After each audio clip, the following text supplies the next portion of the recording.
So, guys, when you think about closing the distance, let's say Aaron has his guard up here, and I go like opposite directions. I figure out a way to break down his frame here, and I close the distance.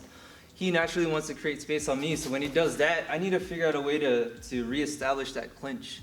So the reason why we want to do that is because he's creating space so that, one, he can reestablish his balance so that his hands are not tied up, and two, he's probably going to try to strike right off the bat, right? So if I do not establish my clinch, I kind of wasted that opportunity, or I wasted that attempt. So in jiu-jitsu, we always think about like bridging as kind of like having let's say five bullets in the chamber. You bridge once, that's 4 now. You bridge again, that's 3.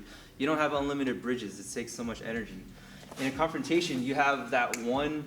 Hopefully, that first time you enter the space will be the last time, so that the confrontation will end once you initiate the contact, right? So if, for example, we get to here and I grab and I clinch in and he creates space and I don't do anything, he might strike me back, but also we're resetting the exchange, right? Exactly what you don't want to have happen, right? You want the exchange to constantly go in your favor.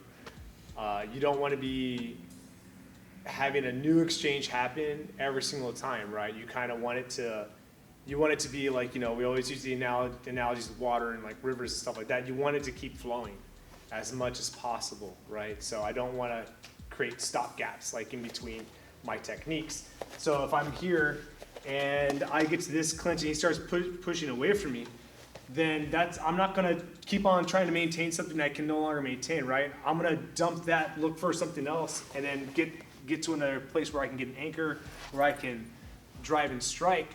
Because the other option is that you allow him to break away, and then you go back to this, and hopefully the person you're fighting against is not quick enough or is not schooled enough to know that his best opportunity to hit you when you're like this, trying to establish a clinch, is right when you break the clinch, right?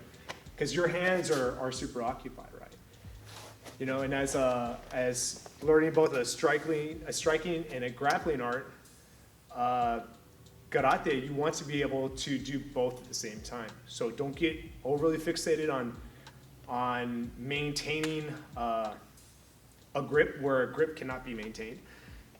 Utilize your strikes when you have to, and you can utilize that as the way to connect your techniques, right? Striking to connect your techniques, grappling to connect your techniques, right? Because the end goal is to best your opponent. So it doesn't matter if you do that with an arm drag or a takedown or a strike, right? As long as it happens.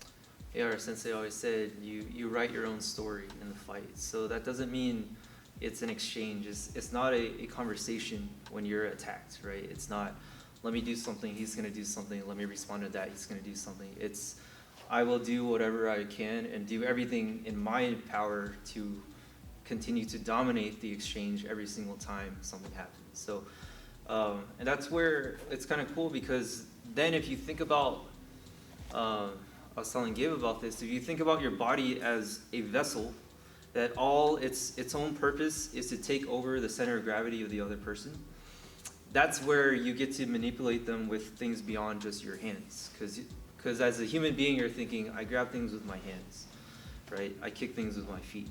But if you think I am an image that just takes over this image however I can, and if my sole purpose as this image is to just break down his posture, then my whole body as one unit is going to try to do that, is try to accomplish that goal, right? So, for example, if I were just thinking about my hands pulling down his posture, he gives me some resistance, and I'm here, crap, he's holding onto that, I go to here, well, I lost 2 opportunities there, I can't really do anything, let me try again with this one, and it's not really working, right? So, but if I think my whole body's going to figure out a way to break down that body's posture, and we get to here, maybe my hand's occupied, that's fine, I'm going to use my head to break down the posture, my leg's going to break down his posture, my shoulder breaks down his posture, my elbow breaks down his posture.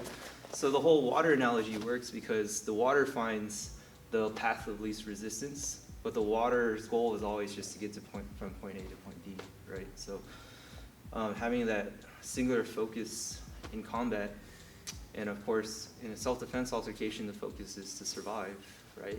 get out of there, whatever that means to you. That kind of gives you, that kind of turns your body into a tool to accomplish that task, right? Anything else? I don't think that says it all. Cool.